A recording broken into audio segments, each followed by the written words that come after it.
सतगुरु महिमा अनंत है, अनंत किए उपकार। लोचन अनंत उघारिया, अनंत दिखाओ अनुहार। चार खानी में भरमता, कबहु न लगता पार। सो फेरा मीट गया, सतगुरु के उपकार। सतगुरु मोहिन बिसारी हो कि लाख लोग मिल जाए। मुझ सा आपका बहुत है, आप सा मुझको नाय। सतगुरु महाराज की जय जय। जह आशा तह सूरत जाति, करत जीव तह बासा। जहाँ हमारी आशा है वहीं हमारी बासा है। यानी अगर किसी व्यक्ति की आशा है तो हमारा सूरत और ख्याल उस व्यक्ति में जाएगा। प्रभु की आशा है तो सूरत प्रभु में, संसार की आशा है तो सूरत संसार में। तो जहाँ सूरत है वहीं हम हैं।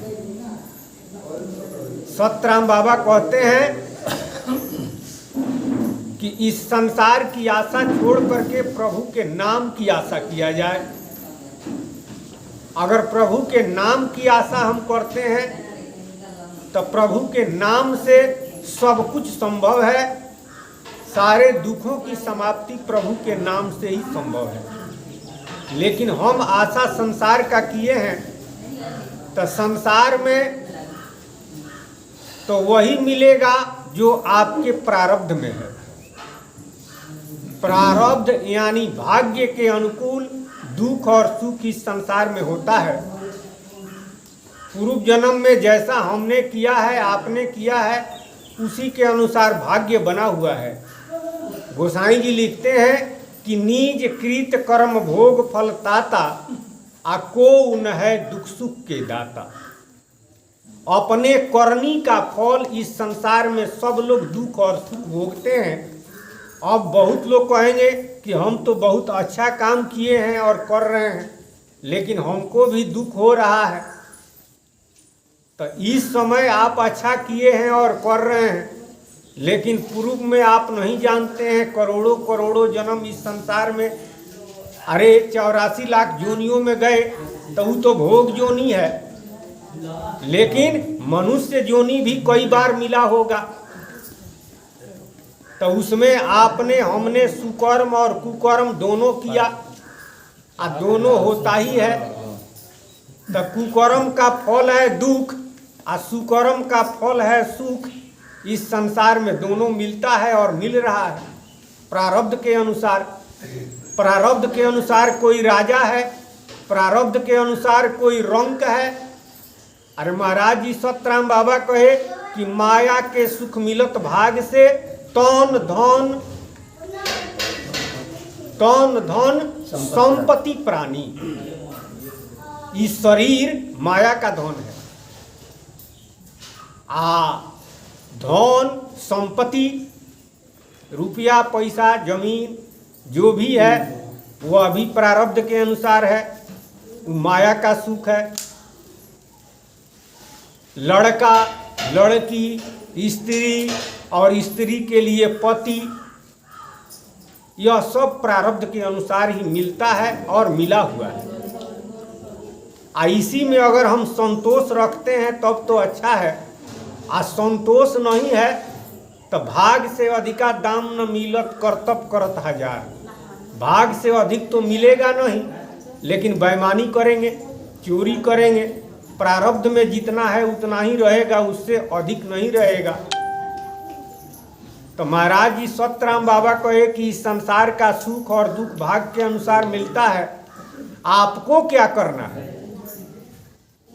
आपको जो करना है वह नहीं कर रहे हैं। आप आशा संसार का किए हैं, लेकिन संसार की वस्तु चाहे संसार का वैभव भाग के अनुसार है और मिलेगा। आशा प्रभु का कीजिए। जो है आशा तो सूरत जाती, सूरत का ही फल है, सूरत का ही खेल है। अंते जामति सागति, वेद कहता है कि मरते समय ख्याल सूरत जिसमें जाता है वही गति होता है। कबीर साहब यही कहते हैं, सतराम बाबा यही कहते हैं, राम राम, सारे संत महात्मा यही कहते हैं। तो हमारा सूरत प्रभु के नाम में अगर रहेगा तो हम प्रभु को प्राप्त होंगे।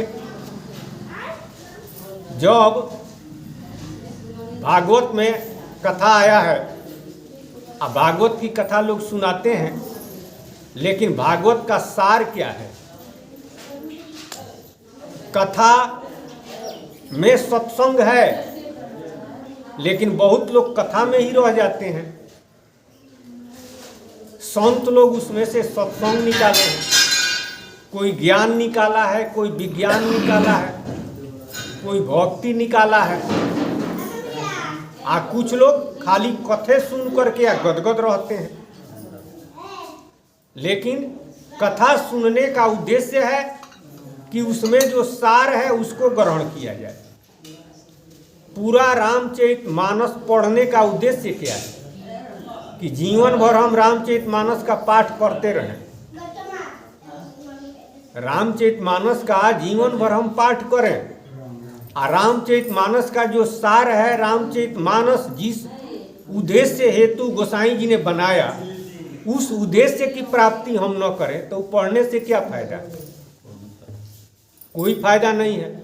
उसी तरह से भागवत की कथा सुनाने वाले लोग सुनाते हैं और सुनने वाले भी सुनते हैं। उसका सार क्या है? सुखदेव जी राजा परीक्षित से कहे,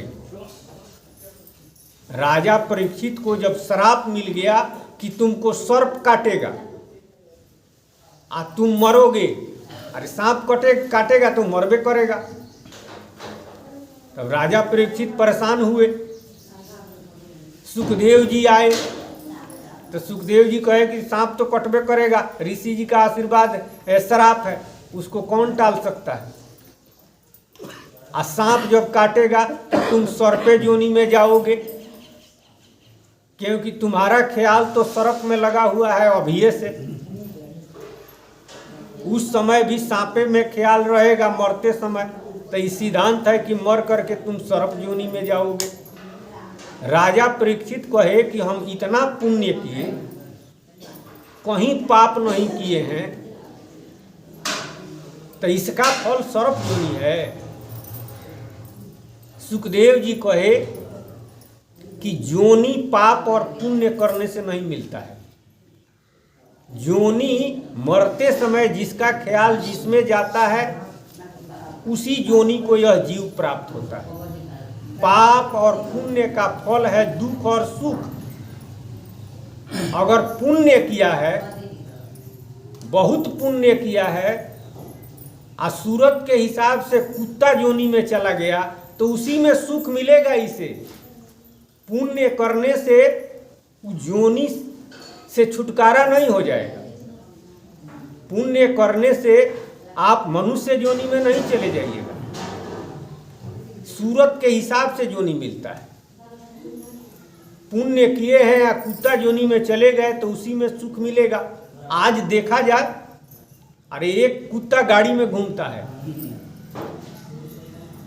उसको देखभाल करने के लिए आदमी रखे गए हैं, और एक कुत्ता रोड पर घूम रहा है, कहीं रोटी मिलता है या कहीं डंडा मिलता है ना। तो वही सुखदेव जी कहे कि सर्प काटेगा तुम सर्प योनि में जाओगे। तो वो कहे कि इससे छुटकारा का उपाय क्या है? तो सुखदेव जी वही बतलाए। क्या बतलाए? कि यह सारा संसार ब्रह्ममय है, सारा संसार ईश्वरमय है, तो सर्प उससे भिन्न है।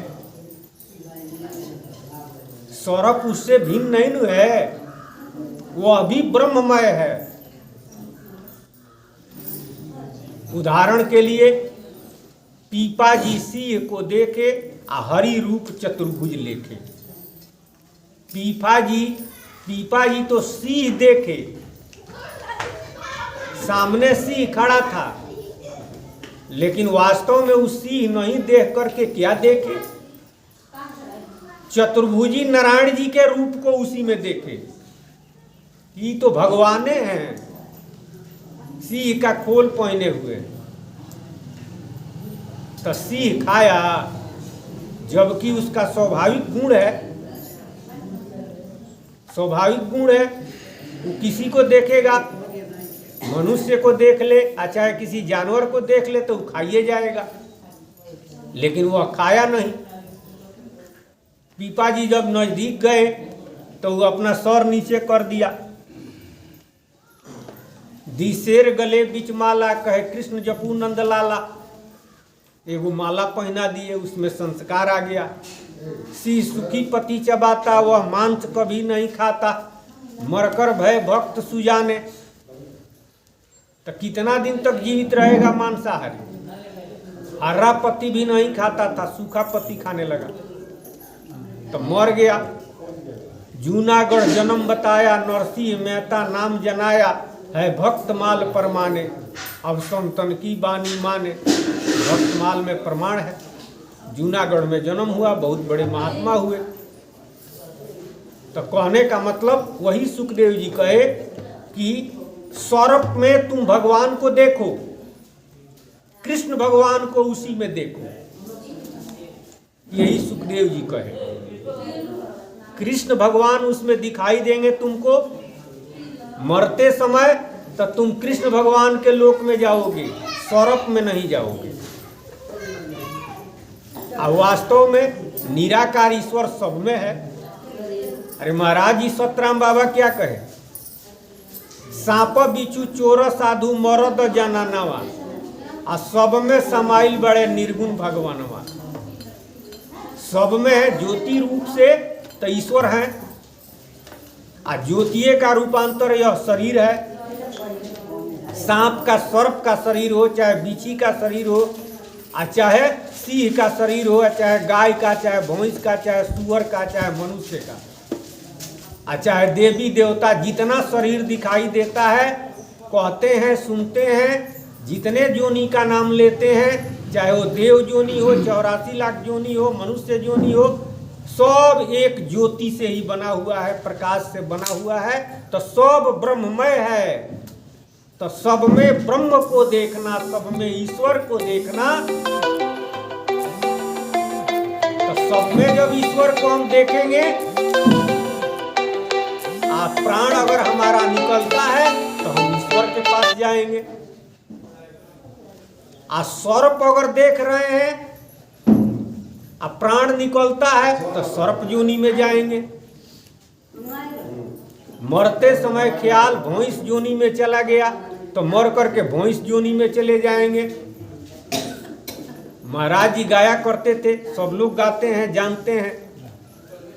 माया के मूर्तिया में लगली सुरतिया, सुरतिया हो तहारा के बड़ा दुख देहलस। राम जी के नैया में लगली सुरतिया, सुरतिया हो हमारा के बड़ा सुख देहलस। घोची रे भैंसिया में लगली सुरतिया, सुरतिया हो तहारा के भैंसे बनाई। तो मरते समय ख्याल भैंस में चला गया तो मर करके भैंस जोनी में चला गया। इसलिए सतराम बाबा कहते हैं कि राम जी के नाम में ख्याल कीजिए, लेकिन राम जी के नाम में ख्याल कब होगा? अरे भैंस में ख्याल क्यों चला जाता है? जमीन में, रुपया में, घर में ख्याल क्यों चला जाता है? आशा है उसका, जहां आशा तो सूरत जाती, जहां आशा है वहीं सूरत है। अगर वही आशा प्रभु की हो जाए तो प्रभु में सूरत चला जाएगा, तो हम प्रभु को प्राप्त होंगे। तो महाराज जी कहे कि केवल राम नाम के आशा, आशा करना है तो राम नाम का आशा कीजिए, राम जी का आशा कीजिए। संसार में जो दुख और सुख है प्रारब्ध के अनुसार मिलेगा, उसकी चिंता मत कीजिए आप। हम आशा किए हैं लड़का का कि लड़का बड़ा होगा तो हमको सुख देगा, तो हमारे भाग के अनुसार ही देगा। हमारे भाग में अगर लड़का का सुख नहीं है तो नहीं होगा। भले लड़का और पति है, लेकिन उससे अगर सुख नहीं मिलने वाला है तो नहीं मिलेगा। बहुत लोग वृद्धाश्रम में हैं, धनी धनी लोग,